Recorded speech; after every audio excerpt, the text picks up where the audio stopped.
So in this lesson we will look at, we introduce features and complexity.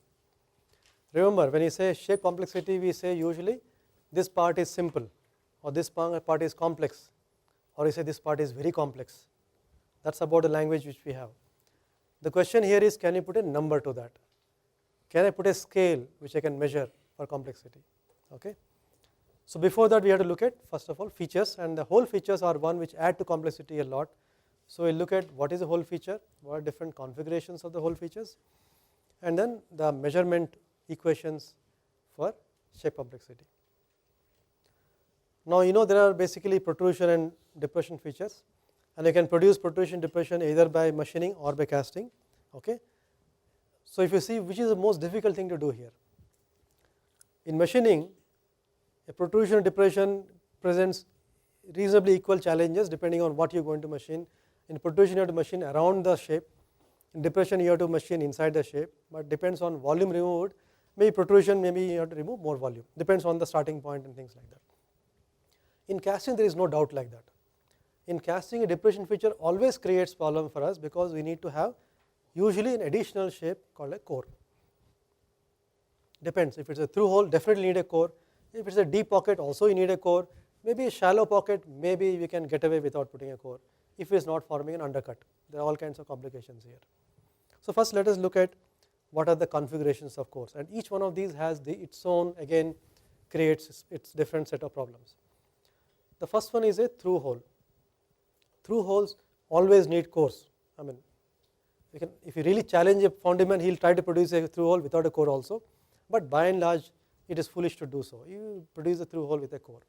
Now that can be either horizontal or vertical, and the forces on the core will be different depending on its horizontal or vertical.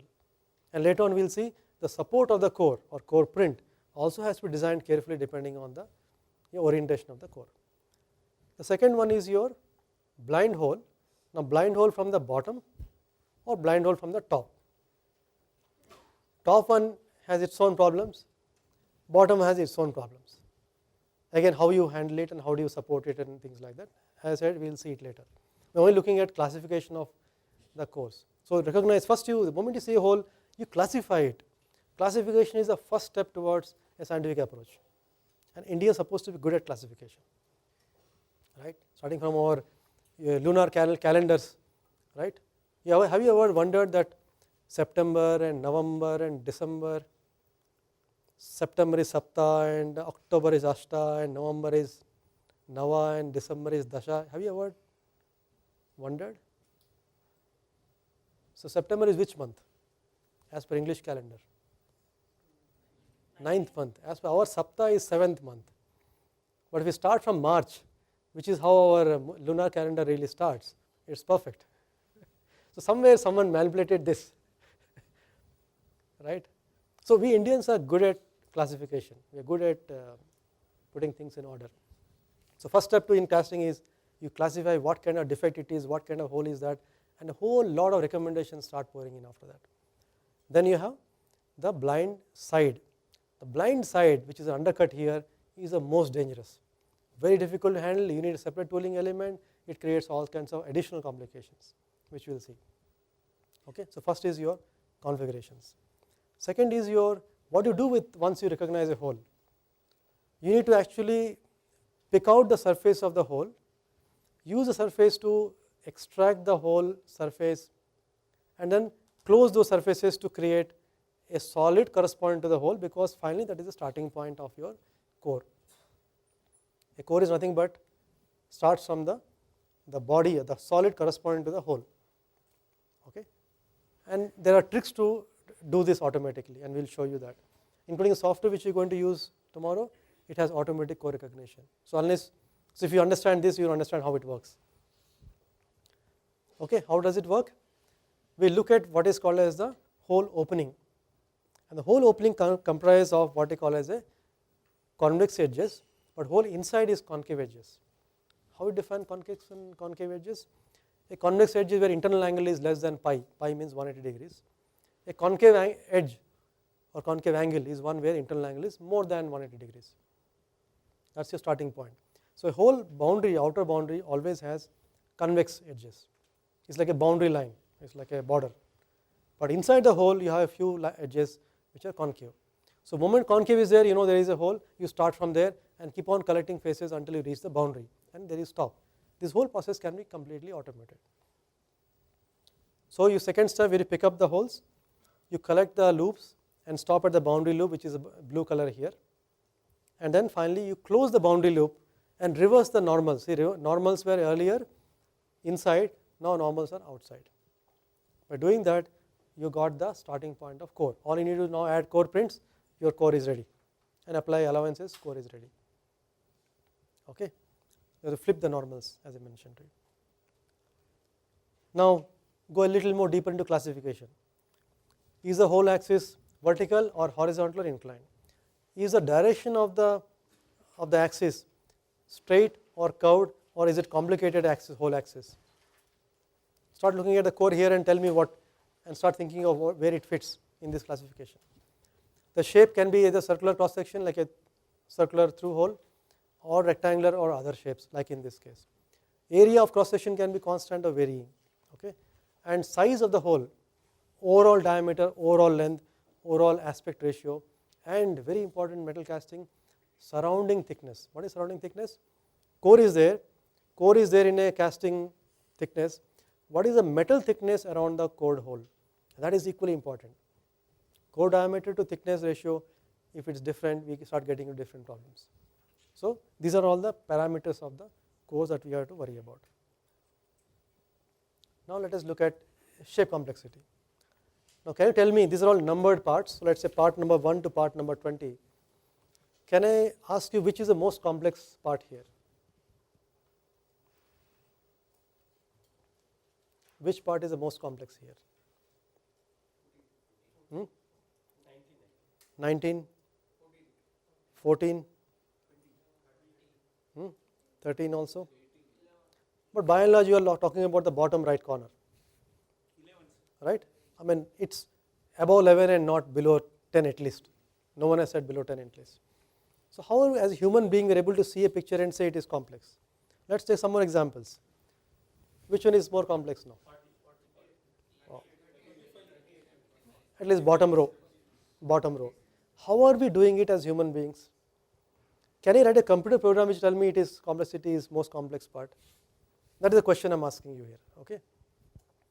If we can somehow reason out how we are thinking, if we can put it into some kind of a logic and convert logic into equations and finally make algorithms and make a program and of course test it and then make it works, then you have a program which can calculate the complexity and maybe give you a number also. On a scale of 1 to 100 it is here or there. Okay. So now I will tell you some of those equations which one more student working for again 2-3 years, PhD student, came with these numbers. Okay. It takes time to put in logic what you think is very natural to you. So he came with these 5 ratios. Okay. First ratio is core volume ratio. What is volume ratio? You look at a part, you should get some castings tomorrow, so it's easy for me to look at examples. So we look at a part volume. Now also put the part in a box, tight box, which essentially parts length into width into height. So part volume divided by the box volume, bounding box volume, that ratio, and 1 minus that gives an indication of part shape complexity. So if your part volume and box volume are same, it is 1 minus 1, 0, low complexity. If part is very intricate, lot of features, lot of holes, lot of walls, it is very low volume, but the box which you put is a big box. So volume by the box volume is very small value, 1 minus small value 1, which is the other end of the spectrum. It's a starting point. But remember, it is not a fail-safe equation, because you can have a simple hollow box which is very simple shape, but because it is hollow, it gives a low value here, well, high value here, but not necessarily complex. So one measure is not enough. Then look at another measure. We look at the part surface area and compare part surface area with the surface area of a ball, sphere of the same volume. You know that sphere occupies the least volume, has the least surface area for a given volume. You know that. In other words, I can take a sphere and beat it into very complicated shape, my volume remains same but my area becomes more. So area becomes more, I say it is getting more complicated. So I compare now area of sphere AS divided by area of the part, again another indicator of complexity. Again 1 minus because we want low values for low complexity, high values for high complexity. And if you want in percentages, I can multiply this equation by 100, I get in percentages. Otherwise on a scale of 0 to 1. The third is thickness ratio. If thickness is completely uniform, it is 1 minus thickness minimum, thickness maximum is 1, 1 minus 1, 0, it is low complexity from thickness point of view.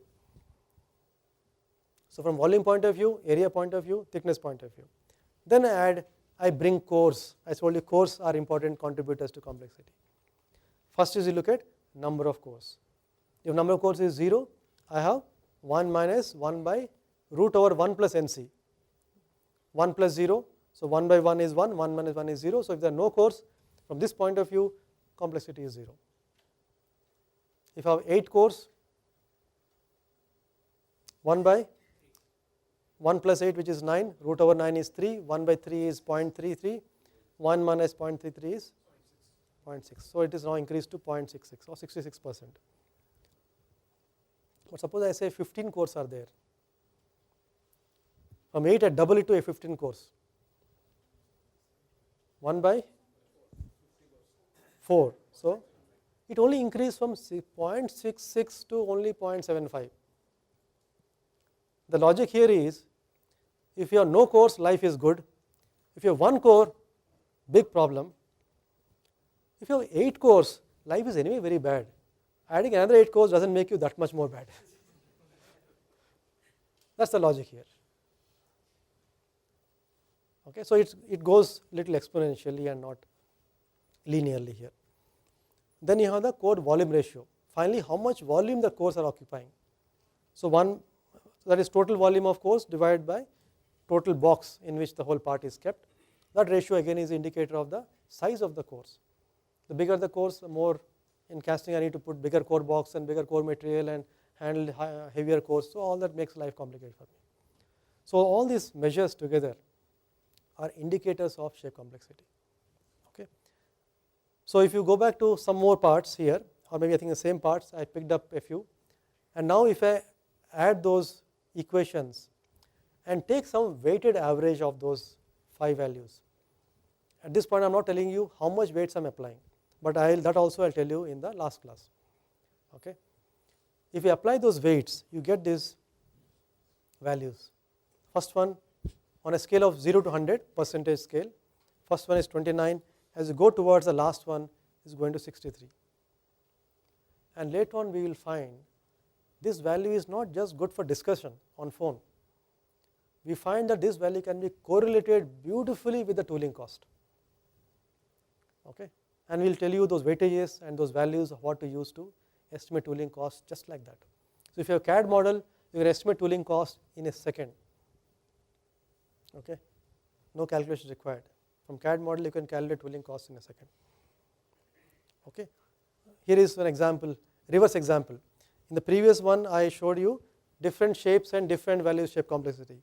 Here I am showing you 2 different castings, okay, and we have scaled the parts so the volume is almost same. Percentage difference in volume is hardly anything. The 2 different shapes, but imagine a computer program saying that, hey, both of these the complexities of the same order. If you look at volume ratio, area ratio, thickness ratio, they are all the same order. Okay, so it's possible now to write programs which are able to judge or guess the shape complexity.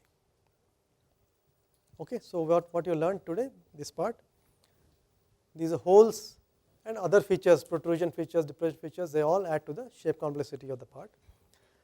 And then it's possible now to write algorithms to automatically recognize these hole features, extract the solid corresponding to that, and later on design cores for that, which we will see.